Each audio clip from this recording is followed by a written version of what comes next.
بسم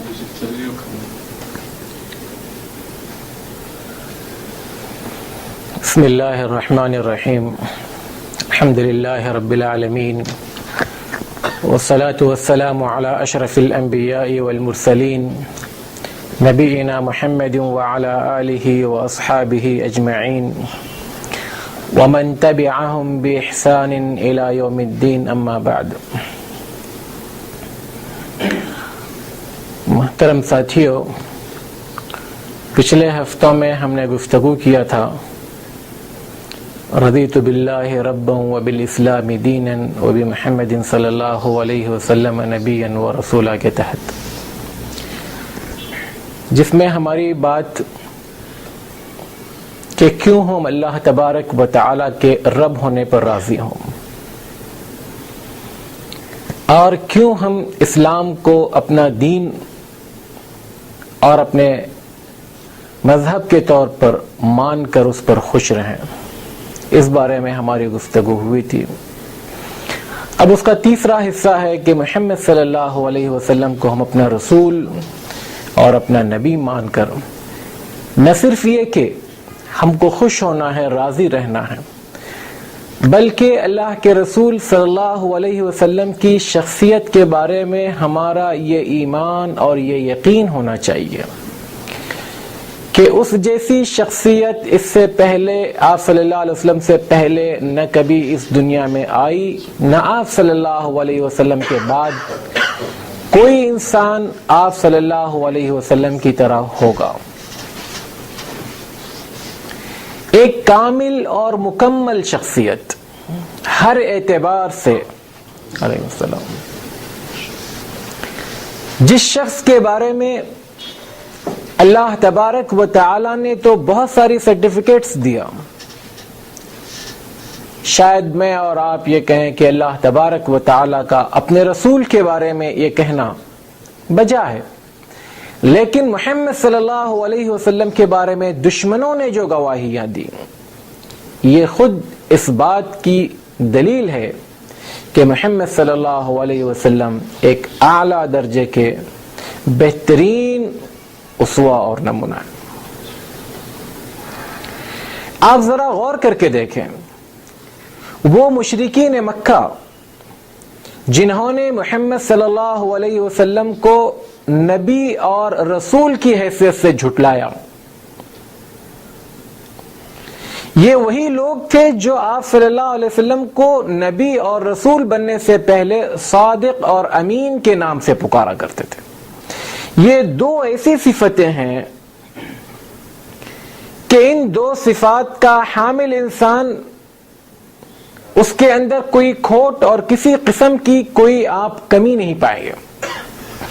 سچا انسان، یہ ضرورت ہے انسانی معاشرے کی۔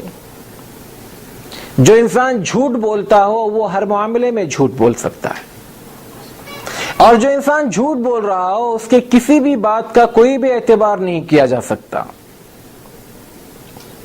اور جو انسان امانت دار ہو، جو چیز اس کے پاس بھی بطور امانت داری کے رکھی جائے وہ اس کی حفاظت کرتا ہو، تو یقیناً ایک بہت بڑی بات ہے۔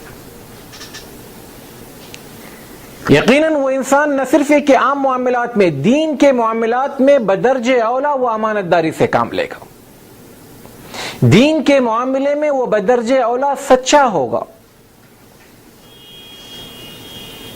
یہ محمد صلی اللہ علیہ وسلم کی دو اعلیٰ ترین صفات تھی جس کو مشرکین مکہ نبی بننے سے پہلے بھی اس کا اعتراف کیا کرتے تھے۔ اور پھر اخلاق اور عادات، نہ صرف یہ کہ نبی اور رسول بننے کے بعد، نبی اور رسول بننے سے پہلے بھی اخلاق کے اعلیٰ معیار پر آپ صلی اللہ علیہ وسلم فائز تھے۔ حضرت خدیجہ رضی اللہ تعالی عنہا جب اللہ کے رسول صلی اللہ علیہ وسلم غار حرا سے پریشان اور بے چین ہو کر آتے ہیں پہلی وحی کے نازل ہونے کے بعد، اور آپ صلی اللہ علیہ وسلم اپنی محترمہ حضرت خدیجہ رضی اللہ تعالی عنہ سے کہتے ہیں کہ زمیلونی زمیلونی، مجھے کچھ اڑاؤ، مجھے کچھ چادر مجھ پر ڈال دو، کیونکہ آپ صلی اللہ علیہ وسلم کافی گھبرائے ہوئے تھے جبریل علیہ الصلوۃ والسلام سے ملنے کے بعد، پہلی ملاقات کے بعد. اور آپ صلی اللہ علیہ وسلم نے جب اس خدشے کا اظہار کیا کہ اے خدیجہ مجھے ایسا لگتا ہے کہ مجھے کچھ ہو رہا ہے، اور کسی ایک انجان سے خطرات کو اپنے اندر محسوس کر رہے تھے، تب حضرت خدیجہ رضی اللہ تعالی عنہا نے جو جملے کہے محمد صلی اللہ علیہ وسلم کے بارے میں، وہ تاریخ میں بڑے ہی اہم اور آپ صلی اللہ علیہ وسلم کے اخلاق کو نمایاں کرتے ہیں.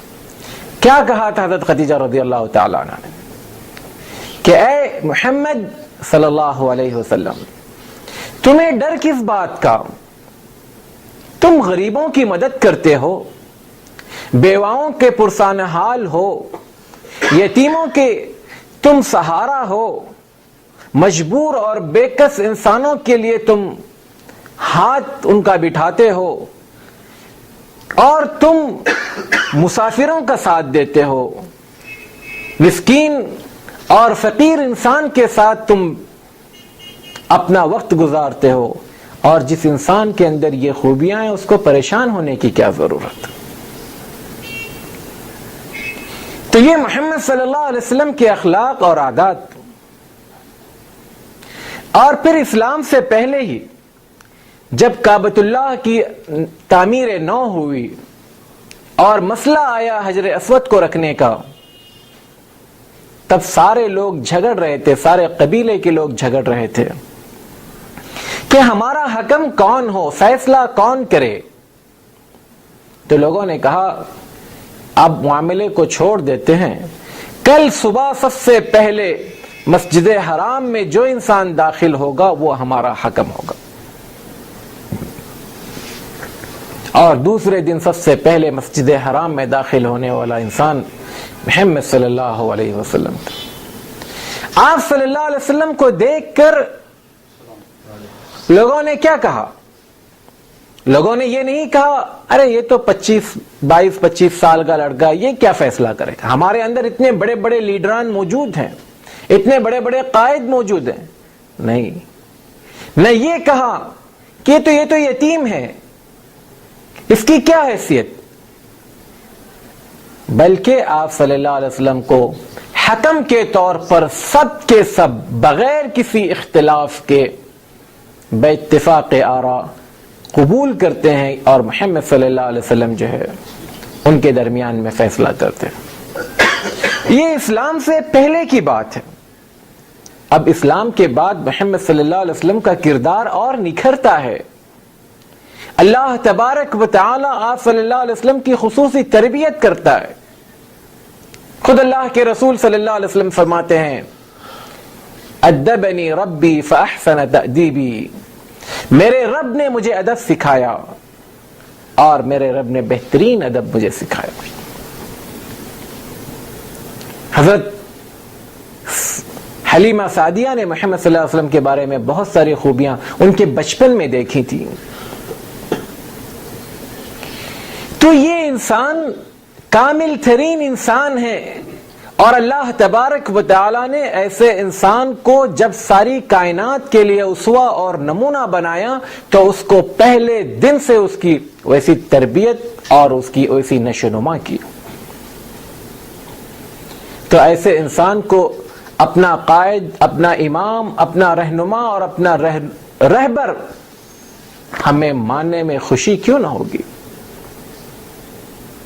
لیکن شرط یہ ہے دوستو کہ ہم اپنے تمام تر فیصلوں میں اس انسان کو اپنا حکم اور ایک کامل فیصل قرار دیں.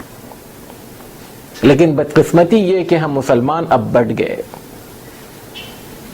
جب کوئی بدتمیزی کرتا ہے محمد صلی اللہ علیہ وسلم کے بارے میں تو ہم 4 دن کے لیے ضرور جمع ہو جاتے ہیں، لیکن پھر ہماری مسجدیں الگ، ہماری جماعتیں الگ، ہمارے افکار الگ، اور ہم کسی اور کے ناموں سے اپنی نسبتیں جوڑ کر ہم خوش ہوتے ہیں کہ میں فلاں ہوں اور میں فلاں ہوں اور میں فلاں ہوں. محمد صلی اللہ علیہ وسلم کی شخصیت ایک ایسی شخصیت ہے جن کا نام آنے کے بعد میرے اور آپ کے سر جھک جانا چاہیے. آپ صلی اللہ علیہ وسلم کی بات کے سامنے میری اور آپ کی آوازیں پست ہو جانی چاہیے، بلکہ ختم ہو جانی چاہیے.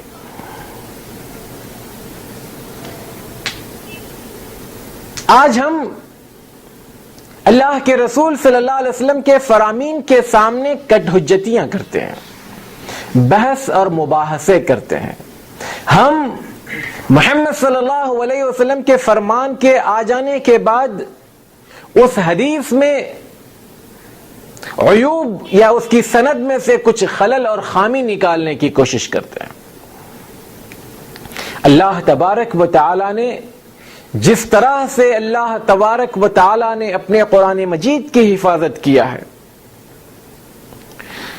تقریباً اسی انداز میں اللہ کے رسول صلی اللہ علیہ وسلم کے فرامین کو جمع کرنے کے لیے ایسے افراد امت کے حوالے کیا جنہوں نے چھانٹ چھانٹ کر اللہ کے رسول صلی اللہ علیہ وسلم کے فرامین کو محفوظ کیا. دنیا کی کسی قوم کے پاس وہ سرمایہ موجود نہیں ہے جو آج ہمارے پاس محمد صلی اللہ علیہ وسلم کے فرامین کی شکل میں موجود ہے. نہ صرف یہ کہ آپ صلی اللہ علیہ وسلم نے کیا کہا، بلکہ یہ بات بھی کہ کس نے کس سے سنا اور اس نے کس سے سنا، پھر اس نے کس سے سنا، اور ان میں کہ ہر شخص کی سیرت، اس کا کردار، اس کے اوصاف محفوظ کر دیے گئے. تو ہمیں چاہیے ہمیں چاہیے کہ ہم محمد صلی اللہ علیہ وسلم کو اپنا اسوہ اور نمونہ مان کر اس پر خوش رہیں، اور آپ صلی اللہ علیہ وسلم کے فرامین کے سامنے ہم اپنی گفتگو یا اپنی بحث مباحثے کو ختم کرتے. اللہ کے رسول صلی اللہ علیہ وسلم کی بات کو ماننے پر اللہ کے رسول صلی اللہ علیہ وسلم دعائیں دیا کرتے تھے. آج محمد صلی اللہ علیہ وسلم ہمارے درمیان نہیں ہیں، لیکن ان معاملات میں بھی اگر ہم اللہ کے رسول صلی اللہ علیہ وسلم کی بات کو ترجیح دیں اور اپنی انا کو ہم پسے پش ڈال دیں تو یقیناً اللہ کے رسول صلی اللہ علیہ وسلم کی دعائیں ہمارے ساتھ ہیں. صحابہ کرام رضوان اللہ علیہم اجمعین کو دیکھیں کہ آپ صلی اللہ علیہ وسلم کا فرمان، آپ صلی اللہ علیہ وسلم کی بات آ جاتی تو وہ یہ نہیں دیکھتے تھے کہ اس بات میں میری مرضی اور میرے مزاج کی کتنی موافقت پائی جاتی ہے، بات کو کر گزرتے تھے. ایک شخص اللہ کے رسول صلی اللہ علیہ وسلم کے پاس آئے اور آ کر انہوں نے یہ خواہش ظاہر کیا کہ اللہ کے رسول صلی اللہ علیہ وسلم میں شادی کرنا چاہتا ہوں. تو کہا مسئلہ کیا ہے؟ کہا مجھے بیٹی کون دے گا، مجھے لڑکی کون دے گا؟ آپ صلی اللہ علیہ وسلم تھوڑی دیر خاموش رہے اور کہا کہ اچھا ایک کام کریں، فلاں گھر میں جا کر آپ کہیں کہ میں نے آپ کو بھیجا ہے اور آپ ان کے گھر کی بیٹی سے شادی کرنا چاہتا. وہ شخص گئے، کافی فقیر قسم کے تھے، غریب، حد درجہ غربت، فقر و فاقہ ان کے پاس تھا. جب گئے اور گھر میں جا کر سلام کر کر بیٹھے تو کہا کیا بات ہے؟ کہا میں اللہ کے رسول صلی اللہ علیہ وسلم کی طرف سے آیا ہوں اور میں آپ کی بیٹی سے شادی کرنا چاہتا ہوں. اگرچہ کہ وہ مسلمان تھے، سب کچھ تھے، لیکن آپ صلی اللہ علیہ وسلم کے بعض ساتھیوں میں بہرحال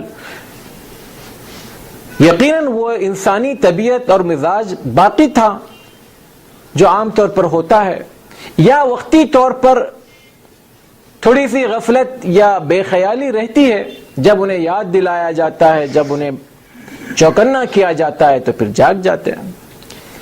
وہ صاحب نے کہا کہ تم کس منہ سے میرے گھر آئے؟ تم سے میری بیٹی کی شادی کروں؟ جانتے ہو میں کون ہوں، تم کون ہو، میری بیٹی کیا ہے، تم کیا ہو؟ غرض یہ کہ اس صاحب نے یہ ثابت کر دیا کہ تم میری بیٹی کے لائق نہیں ہو اور چلے جاؤ. وہ شخص اٹھ کر جانے لگا. اتنے میں بیٹی اندر سے آئی اور کہا کہ ابو جان، جانتے ہیں آپ نے کس انسان کو واپس کیا؟ کہا کہ بیٹی وہ آئے تھے تمہارے ساتھ شادی کرنے کے لیے. اے اللہ، انہوں نے اپنے باپ سے کہا کہ ابو آپ نے اس شخص کو تو دیکھا جو میرے ساتھ رشتہ کرنے کے لیے آیا تھا، آپ نے اس شخص کو نہیں دیکھا جس نے اس کو بھیجا تھا. آپ اس شخص کے بارے میں سوچتے کہ محمد صلی اللہ علیہ وسلم نے یہ رشتہ بھیجا ہے تو ہماری جوڑی جس کی پسند ہے، جس شخص کی پسند ہے، اس کی ایک دعا ہمارے لیے کیا کچھ تبدیلیاں لا سکتی ہے. ابو جی جاؤ جلدی سے، قبل اس کے کہ وہ اللہ کے رسول صلی اللہ علیہ وسلم تک پہنچ کر یہ کہے کہ اس گھر والوں نے مجھے واپس کیا ہے. آپ اس شخص کو واپس لا کر یہ بلاؤ اور کہو کہ میں اس رشتے کو منظور کرتا ہوں اور راضی ہوں میں اس رشتے سے.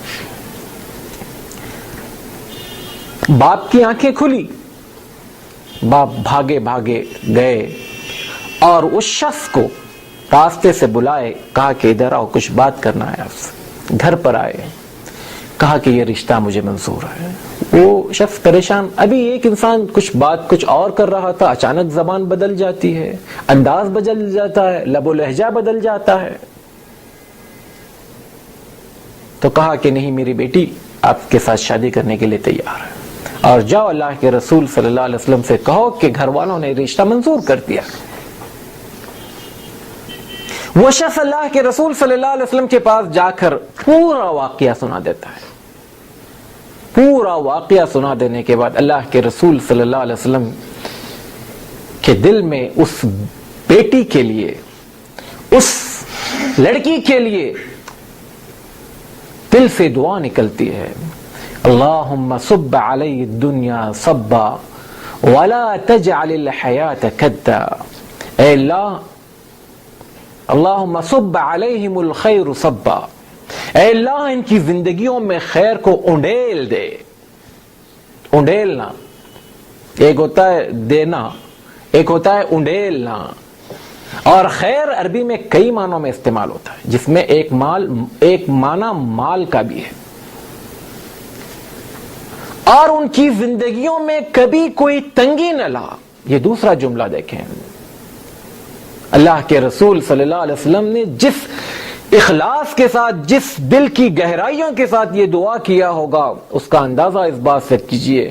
شادی کے بعد اس جوڑے نے کبھی اپنے گھر میں کوئی تنگی نہیں دیکھی، اور ان کے گھر میں دولت کی اتنی بڑی ریل پیل ہوئی کہ شاید دوسرے صحابہ میں کوئی بھی اتنی ترقی نہیں کر گیا، الا ان کی جو پہلے سے مالدار تھے. غریبی سے اٹھنے والے صحابہ میں کوئی بھی اس لیول تک نہیں پہنچے. کیوں؟ کہ انہوں نے اللہ کے رسول صلی اللہ علیہ وسلم کو اپنا آئیڈیل اور رہنما مانا.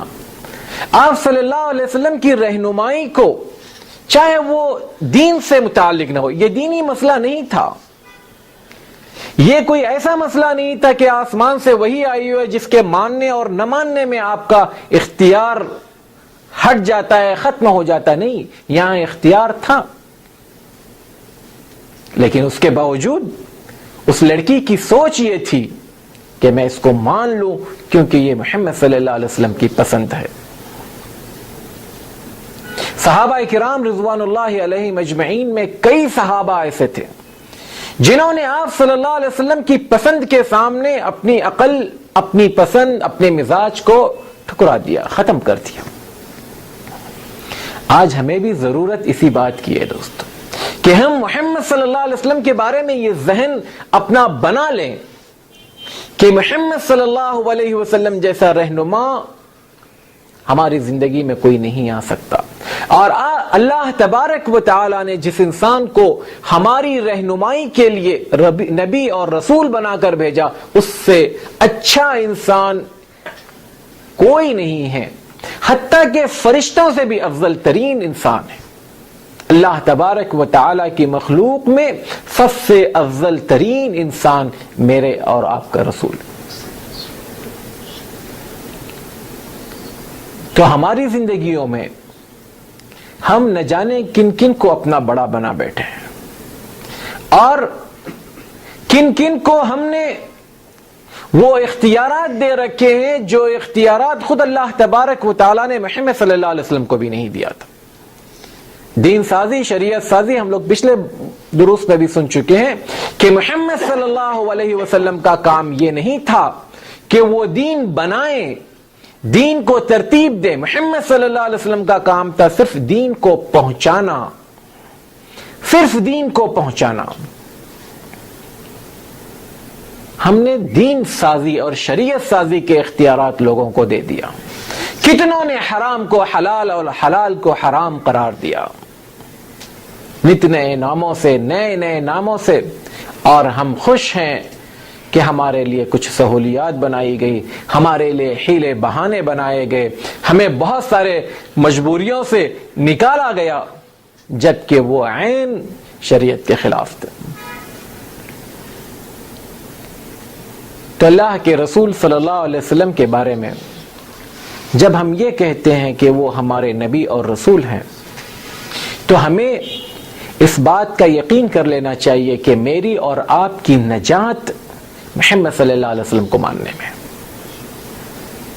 جو انسان بھی محمد صلی اللہ علیہ وسلم کے طریقے سے، آپ صلی اللہ علیہ وسلم کی سنتوں سے سرے منہ انحراف کر کر کامیابی چاہتا ہے، اس انسان کی مثال اس شخص کی سی ہے جو صحراؤں میں لولو اور لالا تلاش کر رہا ہے.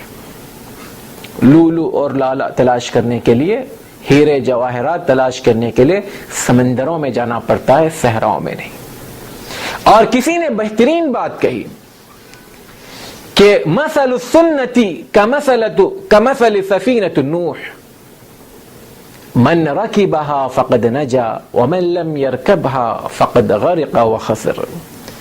محمد صلی اللہ علیہ وسلم کا طریقہ، آپ صلی اللہ علیہ وسلم کا دین اور آپ صلی اللہ علیہ وسلم کی سنتیں یہ نوح علیہ السلام کی کشتی کی جیسی ہے. جو اس میں سوار ہو گیا وہ نجات پا گیا، اور جو اس میں سوار ہونے سے انکار کر دیا وہ کیا ہو گیا؟ غرق ہو گیا اور ہلاک و برباد ہو گیا. تو محمد صلی اللہ علیہ وسلم کا طریقہ، محمد صلی اللہ علیہ وسلم کے سنتیں ہمارے لیے نجات کا باعث ہیں.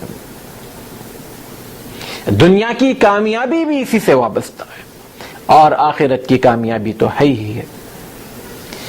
جو لوگ اس میں رد و بدل کرنا چاہتے ہیں، کچھ تبدیلیاں لانا چاہتے ہیں، کل قیامت میں اللہ کے رسول صلی اللہ علیہ وسلم انہیں اپنے قریب بھی پھٹکنے سے منع کر دیں گے، ان کے قریب تک آنے سے روک دیں گے کہ ہٹاؤ انہیں. وہ لوگ میرے نظروں سے ہٹا دیے جائیں جنہوں نے میرے دین میں رد و بدل کیا تھا، تبدیلیاں لائی تھی، اس میں نت نئے قسم کے اپنے مزاج اور مرضی کے مطابق مسائل کو ڈھال لیا تھا اور میرے طریقے کو انہوں نے پس پش ڈال دیا تھا. تو جو کام ہمیں کرنا ہے، کسی بھی عبادت کو، دیکھیں عبادت میری اور آپ کی زندگی کا مقصد ہے. مجھے اور آپ کو پیدا کیا گیا عبادت کے لیے، اور کسی بھی عبادت کو قبول ہونے کے لیے دو شرائط کا پایا جانا ضروری ہے. ان دونوں میں سے کوئی ایک شرط اگر مفقود ہو یا دونوں شرائط مفقود ہو تو وہ عمل قابل قبول نہیں ہے. پہلی شرط یہ ہے کہ وہ کام خالص اللہ تبارک و تعالی کے لیے کیا جائے. جو کام اللہ تبارک و تعالی کے لیے نہیں کیا جائے گا، دنیا والوں کے لیے کیا جائے گا، دکھانے کے لیے کیا جائے گا، تعریفیں سننے کے لیے کیا جائے گا، وہ عمل مردود، رد کر دیا جائے گا. دوسری شرط یہ ہے کہ وہ کام، وہ عبادت عین محمد صلی اللہ علیہ وسلم کے بتائے ہوئے طریقے کے مطابق ہوگی. اگر وہ محمد صلی اللہ علیہ وسلم کے بتائے ہوئے طریقے کے مطابق نہیں ہے تو وہ عمل رد کر دیا جائے گا، منہ پہ دے مار دیا جائے گا، اس کا کوئی وزن نہیں ہوگا، اس کی کوئی اہمیت نہیں ہوگی، چاہے وہ کتنا ہی چھوٹا کیوں نہ۔ اسی لیے ایسے کاموں کو جو محمد صلی اللہ علیہ وسلم کے طریقے سے ہٹ کر بنا لیے جائیں اس کو بدعت قرار دیا گیا، اور بدعت کے بارے میں اللہ کے رسول صلی اللہ علیہ وسلم فرمایا کرتے تھے کل محدثۃ بدعہ، ہر دین میں گڑی جانے والی چیز کا نام بدعت ہے، وکل بدعت ضلالہ، اور ہر قسم کی بدعت، ہر قسم کی بدعت یعنی چاہے چھوٹی ہو یا چاہے بڑی ہو، ہر قسم کی بدعت گمراہی ہے، وَكُلُّ ضَلَالَةٍ فِي النَّارِ، اور ہر گمراہی جہنم تک لے جانے والی۔ آپ ذرا بھی اس میں رد و بدل کرنا چاہیں گے، جو محمد صلی اللہ علیہ وسلم نے چھوڑا تو وہ طریقہ محمد صلی اللہ علیہ وسلم کا طریقہ نہیں ہوگا، چاہے وہ آپ کے لیے کتنا ہی اچھا لگتا ہو۔